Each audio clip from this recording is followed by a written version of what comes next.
ಎಲ್ಲರಿಗೂ ನಮಸ್ಕಾರ. Learn with Chetan YouTube ಚಾನಲ್ಗೆ ನಿಮ್ಮೆಲ್ಲರಿಗೂ ಆಧಾರದ ಸುಸ್ವಾಗತ. ಇಂದಿನ ನಾವು SSLC ರೂಪಣಾತ್ಮಕ ಮೌಲ್ಯಮಾಪನ 2 ಪ್ರಥಮ ಭಾಷೆ ಕನ್ನಡ ವಿಷಯದ ಒಂದು FA2 ಕ್ವಶನ್ ಪೇಪರ್ನ ವಿತ್ ನೀಲಿ ನಕ್ಷೆಯೊಂದಿಗೆ ನೋಡ್ತಾ ಹೋಗೋಣ. ಸೊ ಇದು ಗರಿಷ್ಠ ಅಂಕಗಳು 20 ಆಗಿರ್ತವೆ, ಸಮಯ 40 ನಿಮಿಷ ಆಗಿರ್ತದೆ. ಅದರ ಉದ್ದಿಷ್ಟಾನುಸಾರ ಪ್ರಾಮುಖ್ಯತೆ ಏನೇನಪ್ಪ ಅಂತ ನೋಡ್ತಾ ಹೋಗೋಣ. ಸ್ಮರಣೆಗೆ 30%, ಒಟ್ಟು 6 ಅಂಕಗಳು ಈ ಒಂದು ಸ್ಮರಣೆಗೆ ಸಿಗುತ್ತವೆ. ಇನ್ನು ಗ್ರಹಿಕೆಗೆ 35%, 7 ಅಂಕಗಳು ಸಿಗ್ತವೆ. ಅಭಿವ್ಯಕ್ತಿಗೆ 35%, 7 ಅಂಕಗಳು ಸಿಗ್ತವೆ. ಒಟ್ಟು 100%ಕ್ಕೆ ಅಂದರೆ 20 ಅಂಕಗಳು ಸರಿಯಾದ ಪ್ರಮಾಣದಲ್ಲಿ ಇರ್ತವೆ. ಇನ್ನು ವಿಷಯಾನುಸಾರ ಪ್ರಾಮುಖ್ಯತೆಯನ್ನು ನೋಡೋದಾದರೆ ಗದ್ಯ ವ್ಯಾಕರಣಕ್ಕೆ 100% ಇರ್ತದೆ, 20 ಅಂಕಗಳು, 10 ಪ್ರಶ್ನೆಗಳು ಕಂಡುಬರ್ತವೆ. ಇಲ್ಲಿ ಪ್ರಶ್ನಾನುಸಾರ ಪ್ರಾಮುಖ್ಯತೆಯನ್ನು ನೋಡ್ತಾ ಹೋದರೆ ಸೊ ವಸ್ತುನಿಷ್ಠ ಪ್ರಶ್ನೆಗಳು 10% ಇರ್ತದೆ, ದತ್ತ ಅಂಕಗಳು 2 ಇರ್ತವೆ, ಹಾಗೆ 2 ಪ್ರಶ್ನೆಗಳು ಇರ್ತವೆ. 5 ನಿಮಿಷಗಳನ್ನು ಅಪೇಕ್ಷಿತ ಸಮಯವನ್ನು ಕೈಗೊಳ್ಳಲಾಗ್ತದೆ. ಹಾಗೆ ಕಿರು ಉತ್ತರಗಳು 15% ಹೊಂದಿದರೆ 3 ಅಂಕಗಳು ಸಿಗ್ತವೆ, ಒಟ್ಟು 3 ಪ್ರಶ್ನೆಗಳು. ಹಾಗೆ ಕಿರು ಉತ್ತರಗಳು ಭಾಗ 2 10%, 2 ಅಂಕಗಳು ಹಾಗೂ 1 ಪ್ರಶ್ನೆ ಕಂಡು ಬರ್ತದೆ. ಇನ್ನು ದೀರ್ಘ ಉತ್ತರಗಳು ಭಾಗ 1ರಲ್ಲಿ 45%, 9 ಅಂಕಗಳು ಕಂಡು ಬಂದರೆ 3 ಪ್ರಶ್ನೆಗಳು ಇರ್ತವೆ. ಇಲ್ಲಿ ದೀರ್ಘ ಉತ್ತರಗಳು ಭಾಗ 2ರಲ್ಲಿ 20%, 4 ಅಂಕಗಳು ಕಂಡು ಬರ್ತವೆ, ಹಾಗೆ 1 ಪ್ರಶ್ನೆ ಇರ್ತದೆ. ಸೊ ಒಟ್ಟು 100%ಕ್ಕೆ 20 ಅಂಕಗಳು, 10 ಪ್ರಶ್ನೆಗಳು ಈ ಒಂದು ಪ್ರಶ್ನೆ ಪತ್ರಿಕೆಯಲ್ಲಿ ಕಂಡು ಬರ್ತದೆ. ಇನ್ನು ಕಠಿಣತೆಯ ಮಟ್ಟವನ್ನು ನೋಡ್ತಾ ಹೋದರೆ ಸುಲಭ 6 ಅಂಕಗಳನ್ನು ಒಳಗೊಂಡಿರ್ತದೆ, 30% ಆಗ್ತದೆ ಅಲ್ಲಿಗೆ. ಇನ್ನು ಸಾಧಾರಣ 11 ಅಂಕಗಳನ್ನು ಒಳಗೊಂಡಿದ್ದರೆ ಸೊ 55% ಇರ್ತದೆ. ಕಠಿಣ 3 ಅಂಕದ ಪ್ರಶ್ನೆ ಪತ್ರಿಕೆ ಈ ಒಂದು FA2 ಪೇಪರ್ ಒಳಗೊಂಡಿರ್ತದೆ. ಓಕೆನಾ. ಸೊ ಇದು ಏನಪ್ಪ ಅಂದರೆ ನೀಲಿ ನಕಾಶೆಯ ಮೂಲಕ ಪ್ರಶ್ನೆ ಪತ್ರಿಕೆಯನ್ನು ಯಾವ ರೀತಿ ಸೆಟ್ ಮಾಡಲಾಗಿದೆ ಅನ್ನೋದನ್ನು ನೋಡ್ತಾ ಹೋದ್ವಿ. ಈಗ ಡೈರೆಕ್ಟ್ ನಾವು ಪ್ರಶ್ನೆ ಪತ್ರಿಕೆ ಮತ್ತು ಉತ್ತರಗಳನ್ನು ಒಂದೇ ಬಾರಿ ನೋಡ್ತಾ ಹೋಗೋಣ. ಸೊ ಇನ್ನೂ ಯಾರು ನಮ್ಮ ಚಾನಲನ್ನು ಸಬ್ಸ್ಕ್ರೈಬ್ ಮಾಡ್ಕೊಂಡಿಲ್ವೋ ದಯವಿಟ್ಟು ಸಬ್ಸ್ಕ್ರೈಬ್ ಮಾಡ್ಕೊಳ್ಳಿ ಅಂತ ಹೇಳ್ತಾ ಬನ್ನಿ ವಿಡಿಯೋವನ್ನು ಸ್ಟಾರ್ಟ್ ಮಾಡೋಣ. ಸೊ ಬನ್ನಿ ವಿಡಿಯೋನ ಸ್ಟಾರ್ಟ್ ಮಾಡೋಣ.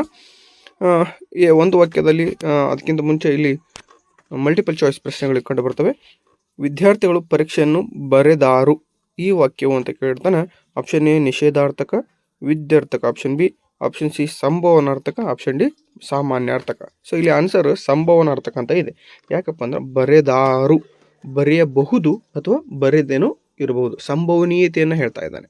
ಸೊ ಹಾಗಾಗಿ ಇದನ್ನು ನಾವೇನು ತಗೊಳ್ತೀವಿ, ಆಪ್ಷನ್ ಸಿ ಸಂಭವನಾರ್ಥಕ ಅನ್ನೋದು ಸರಿಯಾದ ಉತ್ತರ ಆಗಿರ್ತದೆ. ಇನ್ನು ಎರಡನೇ ಮೇನ್ ನೋಡಿ, ಮೊದಲೆರಡು ಪದಗಳಿಗಿರುವ ಸಂಬಂಧದಂತೆ ಮೂರನೇ ಪದಕ್ಕೆ ಸರಿ ಹೊಂದುವ ಸಂಬಂಧಿ ಪದವನ್ನು ಬರೆಯಿರಿ ಅಂತ ಇದೆ. ಅಂತಕಾದ್ಮಜ ಇದು ಬಹುವ್ರೀಹಿ ಸಮಾಸವಾಗಿದ್ದರೆ ಕಂಗೆಡು ಅನ್ನೋದು ಕ್ರಿಯಾ ಸಮಾಸವಾಗುತ್ತದೆ. ಕಂಗೆಡು ಕ್ರಿಯಾ ಸಮಾಸ. ಮೂರನೇ ಮೇನ್ ಪ್ರಶ್ನೆಗಳನ್ನು ನೋಡ್ತಾ ಹೋಗೋಣ. 3 ಪ್ರಶ್ನೆಗಳು, 1 ಅಂಕ, ಟೋಟಲ್ 3 ಸಿಗ್ತವೆ. ಇಲ್ಲಿ ಕರ್ಣನಿಗೆ ಆಮಿಷ ಒಡ್ಡಿದವರು ಯಾರು? ಕರ್ಣನಿಗೆ ಆಮಿಷವನ್ನು ಒಡ್ಡಿದವರು ಯಾರು ಅಂತ ಕೇಳ್ತಾನೆ. ಕರ್ಣನಿಗೆ ಆಮಿಷಗಳನ್ನು ಒಡ್ಡಿದವರು ಶ್ರೀಕೃಷ್ಣ ಪರಮಾತ್ಮರಾಗಿರ್ತಾರೆ. 4ನೆಯ ಪ್ರಶ್ನೆ ನೋಡಿ, ದೇವನೂರರ ನನ್ನ ದೇವರು ಯಾರೆಂಬುದನ್ನು ಸ್ಪಷ್ಟೀಕರಿಸಿ. ದೇವನೂರು ಮಹಾದೇವರ ನನ್ನ ದೇವರು ಯಾರೆಂಬುದನ್ನು ಸ್ಪಷ್ಟೀಕರಿಸಿ ಅಂತ ಕೇಳಿದಾನೆ. ಚಾವಣಿ ಇಲ್ಲದ ಗುಡಿಯಲ್ಲಿ ಕಾರುಣ್ಯ ಸಮತೆಯ ಬುದ್ಧನನ್ನು ಇಟ್ಟರೆ ಅದು ದೇವನೂರು ಅವರ ದೇವರು ಆಗುತ್ತದೆ. ಚಾವಣಿ ಇಲ್ಲದ ಗುಡಿಯಲ್ಲಿ ಕಾರುಣ್ಯ ಸಮತೆಯ ಬುದ್ಧನನ್ನು ಇಟ್ಟರೆ ಅದು ದೇವನೂರು ಮಹಾದೇವರ ದೇವರು ಆಗುತ್ತದೆ ಅಂತ ಸರಿಯಾದ ಉತ್ತರ ಆಗ್ತದೆ. 5ನೆಯ ಪ್ರಶ್ನೆ, ಅಂದವಾದ ಬರವಣಿಗೆಯ ಬಗ್ಗೆ ಗಾಂಧೀಜಿಯವರ ಅಭಿಪ್ರಾಯವೇನು? ಅಂದವಾದ ಬರವಣಿಗೆಯ ಬಗ್ಗೆ ಗಾಂಧೀಜಿಯವರು ಏನು ಹೇಳ್ತಾರ ಅಂತ ಕೇಳಿದರೆ, ಸೊ ಒಳ್ಳೆಯ ಬರವಣಿಗೆ ಉತ್ತಮ ಶಿಕ್ಷಣದ ಅವಶ್ಯವಾದ ಅಂಶವೆಂಬುದನ್ನು ಪ್ರತಿಯೊಬ್ಬ ಯುವತಿಯು ತಿಳಿದುಕೊಳ್ಳಲಿ ಎಂದು ಗಾಂಧೀಜಿಯವರು ಏನು ಮಾಡ್ತಾರೆ, ಅಭಿಪ್ರಾಯವನ್ನು ಪಟ್ಟಿರುತ್ತಾರೆ. ಕೆಳಗಿನ ಪ್ರಶ್ನೆಗಳಿಗೆ 3-4 ವಾಕ್ಯಗಳಲ್ಲಿ ಉತ್ತರಿಸಿ ಅಂತ ಇದೆ. ಬನ್ನಿ ಆ ಪ್ರಶ್ನೆಯನ್ನು ನೋಡ್ತಾ ಹೋಗೋಣ. 6ನೆಯ ಪ್ರಶ್ನೆ, ವಚನಕಾರರ ದೃಷ್ಟಿಯಲ್ಲಿ ಅರಿವು ಎಂದರೆ ಏನು? ವಚನಕಾರರ ದೃಷ್ಟಿಯಲ್ಲಿ ಅರಿವು ಎಂದರೆ ಏನು ಅಂತ ಕೇಳಿದರೆ ವಿವರಿಸಿ ಅಂತ ಇದೆ. ಸೊ ವಚನಕಾರರ ದೃಷ್ಟಿಯಲ್ಲಿ ಅರಿವು ಅಂದರೆ ತನ್ನಷ್ಟಕ್ಕೆ ತಾನು ಇರುವ ಕೇವಲ ತಿಳುವಳಿಕೆ, ಜ್ಞಾನ ಮಾತ್ರ ಅಲ್ಲ, ಅದು ಕ್ರಿಯೆಯ ಅನುಭವದಿಂದ ಒಡಮೂಡುವುದು. ಅದು ಕೇಳಿ ತಿಳಿದಿದ್ದಲ್ಲ, ಕ್ರಿಯೆಯಲ್ಲಿ ಮೂಡಿದ ತಿಳಿವಳಿಕೆ. ಅದು ತರ್ಕವಲ್ಲ, ನಡೆಯಿಂದ ನುಡಿ ಹುಟ್ಟಿದರೆ ಅದೇ ಅರಿವು ಅಂತ ವಿವರಿಸಬೇಕಾಗ್ತದೆ ನೀವು. ಇನ್ನು 5ನೇ ಮೇನ್ ನೋಡಿ, ಕೆಳಗಿನ ಕವಿಯ ಜನ್ಮಸ್ಥಳ, ಕಾಲ, ಕೃತಿ ಮತ್ತು ಬಿರುದು ಪ್ರಶಸ್ತಿಗಳನ್ನು ಕುರಿತು ವಾಕ್ಯ ರೂಪಗಳಲ್ಲಿ ಬರೆಯಿರಿ ಅಂತ ಕೇಳಿದರೆ 3 ಅಂಕದ ಒಂದು ಪ್ರಶ್ನೆ ಇರ್ತದೆ ಇದು. ಸೊ ರನ್ನ ಕವಿಯ ಬಗ್ಗೆ ಕೇಳಿದರೆ, ಕನ್ನಡದ ರತ್ನತ್ರಯರಲ್ಲಿ ಒಬ್ಬನಾದರನ್ನನು ಕ್ರಿಸ್ತಶಕ ಸುಮಾರು 949ರಲ್ಲಿ ಬಾಗಲಕೋಟೆ ಜಿಲ್ಲೆಯ ಮುದುವಳಲು, ಈಗಿನ ಮುಧೋಳ ಎಂಬ ಗ್ರಾಮದಲ್ಲಿ ಜನಿಸಿದನು. ತಂದೆ ಜೀನವಲ್ಲಭ, ತಾಯಿ ಅಬ್ಬಲಬ್ಬೆ. ಈತನು ಸಾಹಸ ಭೀಮ ವಿಜಯಂ, ಗದಾಯುದ್ಧ, ಇದಕ್ಕಿನ್ನೊಂದು ಹೆಸರು ಅಜಿತ ತೀರ್ಥಂಕರ ಪುರಾಣ ತಿಲಕಂ, ಪರಶುರಾಮ ಚರಿತಂ, ಚಕ್ರೇಶ್ವರ ಚರಿತಂ ಎಂಬ ಕಾವ್ಯಗಳನ್ನು ಬರೆದಿದ್ದಾನೆ. ರನ್ನ ಕಂದ ಎಂಬ ನಿಘಂಟನ್ನು ಬರೆದಿರುವುದಾಗಿ ತಿಳಿದು ಬರುತ್ತದೆ. ರನ್ನನು ಚಾಲುಕ್ಯ ದೊರೆ ತೈಲಪನ ಆಸ್ಥಾನದಲ್ಲಿದ್ದು ಆತನಿಂದ ಕವಿ ಚಕ್ರವರ್ತಿ ಎಂಬ ಬಿರುದನ್ನು ಪಡೆದಿದ್ದಾನೆ. 6ನೇ ಮೇನ್ ನೋಡಿ, ಕೆಳಗಿನ ವಾಕ್ಯಗಳಲ್ಲಿರುವ ಅಲಂಕಾರವನ್ನು ಹೆಸರಿಸಿ ಲಕ್ಷಣ ಬರೆದು ಸಮನ್ವಯಗೊಳಿಸಿ ಅಂತ ಕೇಳಿದಾನೆ. ಮಾರಿಗೌತಣವಾಯಿತು ನಾಳಿ ಭಾರತವು. ಮಾರಿಗೌತಣವಾಯಿತು ನಾಳಿ ಭಾರತವು ಅಂತ ಕೇಳಿದಾನೆ. ಅಲಂಕಾರ ಯಾವುದಪ್ಪ ಅಂದರೆ ರೂಪಕ ಅಲಂಕಾರವಾಗಿರ್ತದೆ. ಲಕ್ಷಣ ಉಪಮೇಯ ಮತ್ತು ಉಪಮಾನಗಳ ನಡುವೆ ಅಭೇದ ಕಲ್ಪನೆ ಇರುವುದೇ ರೂಪಕ ಅಲಂಕಾರ. ಓಕೆನಾ. ಉಪಮೇಯ ಯಾವುದಪ್ಪ ಅಂದ್ರೆ ನಾಳಿನ ಭಾರತದ ಯುದ್ಧ ಆಯಿತು. ಉಪಮಾನ ಮಾರಿಗೆ ಔತಣ. ಸಮನ್ವಯ ಏನಪ್ಪ ಅಂದರೆ ಇಲ್ಲಿ ಉಪಮೇಯವಾದ ನಾಳಿನ ಭಾರತ ಯುದ್ಧವನ್ನು ಉಪಮಾನವಾದ ಮಾರಿಯ ಔತಣಕ್ಕೆ ಯಾವುದೇ ಅಭೇದವಾಗಿ ಅಂದರೆ ಭೇದ ಭಾವವಿಲ್ಲದೆ ವರ್ಣಿಸಿರುವುದರಿಂದ ಇದನ್ನು ನಾವು ರೂಪಕ ಅಲಂಕಾರ ಎಂದು ಕರೆಯುತ್ತೇವೆ. ಸೊ ಇಲ್ಲಿ ನಾವು ತಿಳ್ಕೊಬೇಕೆಂದಪ್ಪ ಅಂದರೆ ಅಂತೆ, ಅದರಂತೆ, ಇದರ ಹಾಗೆ ಅಂತ ಬಂತು ಅಂದರೆ ಸೊ ಅದು ಉಪಮಾಲಂಕಾರ ಆಗ್ತದೆ.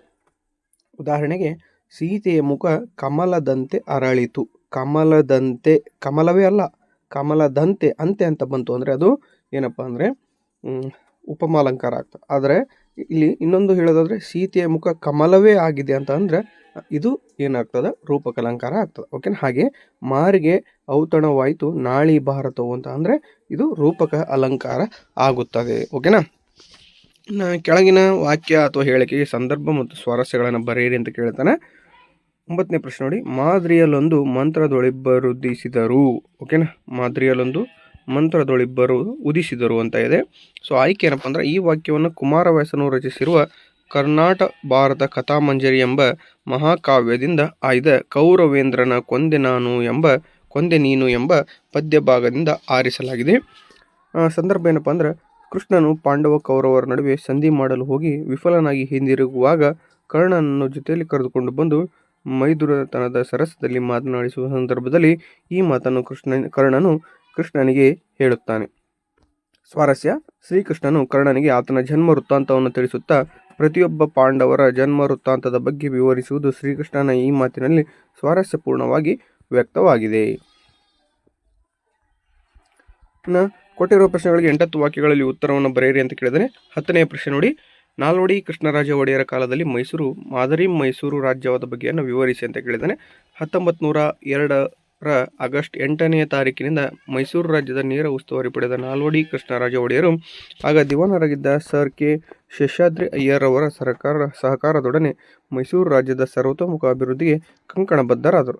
ನಾಲ್ವಡಿ ಕೃಷ್ಣರಾಜರು ಹೊಸ ಕಾನೂನು ಜಾರಿಗೆ ಮೂಲಕ ಪ್ರಜಾಪ್ರತಿನಿಧಿ ಸಭೆಯನ್ನು ಶಾಸನಬದ್ಧ ಸಂಸ್ಥೆಯನ್ನಾಗಿ ಮಾರ್ಪಡಿಸಿದರು. ಇದು ಪ್ರಜಾತಂತ್ರದ ದೃಷ್ಟಿಯಿಂದ ಭಾರತದಲ್ಲಿಯೇ ಮಾದರಿಯಾದ ಸಂಸ್ಥೆಯಾಗಿ ಕಾರ್ಯನಿರ್ವಹಿಸಲು ಆರಂಭಿಸಿತು.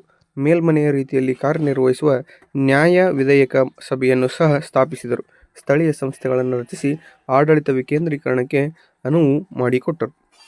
ಸಾಹಿತ್ಯ, ಸಂಗೀತ, ವಾಸ್ತುಶಿಲ್ಪಗಳ ಅಭಿವೃದ್ಧಿಗೆ ಒತ್ತು ನೀಡಿದ ಇವರು ಬೆಂಗಳೂರಿನಲ್ಲಿ ಕನ್ನಡ ಸಾಹಿತ್ಯ ಪರಿಷತ್ತನ್ನು ಪ್ರಾರಂಭಿಸಿದರು. ಏಷ್ಯಾ ಖಂಡದಲ್ಲಿ ಮೊದಲ ಜಲ ವಿದ್ಯುತ್ ಯೋಜನೆಯಾದ ಶಿವನಸಮುದ್ರದ ಬಳಿ ಕಾವೇರಿ ನದಿಯಿಂದ ಜಲ ವಿದ್ಯುತ್ ಉತ್ಪಾದನಾ ಕೇಂದ್ರ ಪ್ರಾರಂಭವಾಯಿತು. ಪ್ರಾಥಮಿಕ ಮತ್ತು ಮಾಧ್ಯಮಿಕ ವಿದ್ಯಾಭ್ಯಾಸವನ್ನು ಉಚಿತ ಮತ್ತು ಕಡ್ಡಾಯವಾಗಿ ಪ್ರಾರಂಭಿಸಲಾಯಿತು. ರಾಜ್ಯದ ಪ್ರಥಮ ವಿಶ್ವವಿದ್ಯಾನಿಲಯವಾದ ಮೈಸೂರು ವಿಶ್ವವಿದ್ಯಾನಿಲಯ, ಸ್ಟೇಟ್ ಬ್ಯಾಂಕ್ ಆಫ್ ಮೈಸೂರು ಹಾಗೂ ಸಹಕಾರ ಸಂಘಗಳನ್ನು ಸ್ಥಾಪಿಸಿದರು ಅಂತ ಬರೆದರೆ ಸಂಪೂರ್ಣವಾದ ಅಂಕಗಳು ನಿಮಗೆ ದೊರೆಯುತ್ತದೆ. ಹೀಗೆ ನಾಲ್ವಡಿ ಕೃಷ್ಣರಾಜ ಒಡೆಯರ ಕಾಲದಲ್ಲಿ ಮೈಸೂರು ಸಂಸ್ಥಾನವು ಮಾದರಿ ಮೈಸೂರು ರಾಜ್ಯ ಎಂಬ ಕೀರ್ತಿಗೆ ಪಾತ್ರವಾಯಿತು ಹಾಗೂ ನಾಲ್ವಡಿ ಕೃಷ್ಣರಾಜ ಒಡೆಯರನ್ನು ಸಾಮಾಜಿಕ ಕಾನೂನುಗಳ ಹರಿಕಾರ ಎಂದು ಪ್ರಸಿದ್ಧರಾದರು ಅಂತ ಬರೀಬೇಕಾಗ್ತದೆ. ಅಥವಾ ಪ್ರಶ್ನೆ ಇದೆ, ಅದನ್ನು ನೋಡ್ತಾ ಹೋಗೋಣ. ವಿಶ್ವೇಶ್ವರಯ್ಯ ಅವರು ಮುಂಬೈ ಪ್ರಾಂತ್ಯದ ಲೋಕೋಪಯೋಗಿ ಇಲಾಖೆಯಲ್ಲಿ ಸಲ್ಲಿಸಿದ ಸೇವೆಯನ್ನು ಕುರಿತು ಬರೆಯಿರಿ ಅಂತ ಕೇಳಿದ್ದಾನೆ. ವ್ಯಾಸಂಗದಲ್ಲಿ ಕ್ರಮನಿಷ್ಠರಾಗಿದ್ದ ವಿಶ್ವೇಶ್ವರಯ್ಯನವರು ಜೀವನದಲ್ಲಿ ಉನ್ನತವಾದದ್ದನ್ನು ಸಾಧಿಸಬೇಕೆಂಬ ದೃಢ ನಿರ್ಧಾರವನ್ನು ಹೊಂದಿದ್ದರು. ಅದರಂತೆ ತಾವು ಅಂದುಕೊಂಡದ್ದನ್ನು ಸಾಧಿಸಿ ತೋರಿದ ಶ್ರೇಷ್ಠ ಸಾಧಕರು. ವಿಶ್ವೇಶ್ವರಯ್ಯನವರು 1884ರಲ್ಲಿ ಮುಂಬೈ ಪ್ರಾಂತದ ಲೋಕೋಪಯೋಗಿ ಇಲಾಖೆಯಲ್ಲಿ ಸಹಾಯಕ ಎಂಜಿನಿಯರ್ ಆಗಿ ಸೇವೆ ಆರಂಭಿಸಿದರು. ಖಾಂದೇಶ ಮತ್ತು ನಾಸಿಕ್ ಜಿಲ್ಲೆಗಳಲ್ಲಿ ಹರಿಯುತ್ತಿದ್ದ ಪಂಜ್ರಾ ನದಿಯ ನೀರಾವರಿ ಕಾಲುವೆಗೆ ತೂಬು ಮೇಲ್ಸೇತುವೆ ಅಥವಾ ಮೇಲ್ಗಾಲುವೆಯನ್ನು ನಿರ್ಮಿಸುವ ಕಾರ್ಯದಲ್ಲಿ ಯಶಸ್ಸು ಗಳಿಸಿ ಮೇಲಾಧಿಕಾರಿಗಳ ಮೆಚ್ಚುಗೆಗೆ ಪಾತ್ರರಾದರು. ಮುಂಬೈ ಸರ್ಕಾರದ ಸೂಚನೆಯ ಮೇರೆಗೆ ಸಿಂಧ್ ಪ್ರಾಂತ್ಯದ ಸುಕ್ಕೂರು ಪಟ್ಟಣಕ್ಕೆ ಕುಡಿಯುವ ನೀರಿನ ಪೂರೈಕೆಯ ಕಾರ್ಯವನ್ನು ಯಶಸ್ವಿಯಾಗಿ ಪೂರೈಸಿದರು. ಅಂದಿನ ಮುಂಬೈ ಪ್ರಾಂತ್ಯದ ಗವರ್ನರ್ ಆಗಿದ್ದ ಲಾರ್ಡ್ ಸಂಡ್ ಹರ್ಟ್ಸ್ ಅವರು ಇವರನ್ನು ಮುಕ್ತ ಕಂಠದಿಂದ ಹಾಡಿ ಹೊಗಳಿದರು. ಪೂನಾದ ಮುತಾ ಕಾಲುವೆಗೆ ನೀರಿನ ನೆಲೆಯಾಗಿದ್ದ ಪೀಪ್ ಜಲಾಶಯಕ್ಕೆ ಸ್ವಯಂಚಾಲಿತ ಬಾಗಿಲುಗಳನ್ನು ಅಳವಡಿಸಿದರು. ಸ್ವಯಂಚಾಲಿತ ಬಾಗಿಲುಗಳ ಅನ್ವೇಷಣೆ ವಿಶ್ವೇಶ್ವರಯ್ಯ ಅವರ ಸಾಧನೆಯ ಕಿರೀಟಕ್ಕೆ ಮತ್ತೊಂದು ಗರಿಯನ್ನು ಸೇರಿಸಿತು. ಇದನ್ನೇ ಮುಂದೆ ಗ್ವಾಲಿಯರ್ನ ತಿಗ್ರಾ ಜಲಾಶಯಕ್ಕೂ ಮೈಸೂರಿನ ಕೃಷ್ಣರಾಜಸಾಗರ ಈಗಿನ ಮಂಡ್ಯ ಜಿಲ್ಲೆಯ ಜಲಾಶಯಕ್ಕೂ ಅಳವಡಿಸಲಾಯಿತು. ಮುಂದೆ 4 ವರ್ಷಗಳ ಕಾಲ ಮುಂಬೈ ಪ್ರಾಂತ್ಯದ ಸ್ಯಾನಿಟರಿ ಇಂಜಿನಿಯರ್ ಆಗಿ ನೇಮಕಗೊಂಡರು. ಈ ಹುದ್ದೆಗೆ ನೇಮಕವಾದ ಪ್ರಥಮ ಭಾರತೀಯರು ಎಂಬ ಗಮನಾರ್ಹ ಅಂಶ. ಹೀಗೆ ವಿಶ್ವೇಶ್ವರಯ್ಯನವರು ಮುಂಬೈ ಪ್ರಾಂತ್ಯದ ಲೋಕೋಪಯೋಗಿ ಇಲಾಖೆಯಲ್ಲಿ ಸೇವೆಯನ್ನು ಸಲ್ಲಿಸಿದರು ಅಂತ ಬರೀಬೇಕಾಗ್ತದೆ. ಓಕೆನಾ. ಸೊ ಇದಾಗಿತ್ತು ಇಂದಿನ ವಿಡಿಯೋ. ಈ ವಿಡಿಯೋದಲ್ಲಿ ನಾವು 10ನೇ ತರಗತಿಯ ಕನ್ನಡ ವಿಷಯದ ರೂಪಣಾತ್ಮಕ ಮೌಲ್ಯಮಾಪನ 2 ಪ್ರಶ್ನೆ ಪತ್ರಿಕೆ ಹಾಗೂ ಸರಳ ಮತ್ತು ಸುಲಭ ಕೀ ಉತ್ತರಗಳನ್ನು ನಿಮ್ಮ ಮುಂದೆ ತರಲಿಕ್ಕೆ ಪ್ರಯತ್ನವನ್ನು ಮಾಡಿದರು.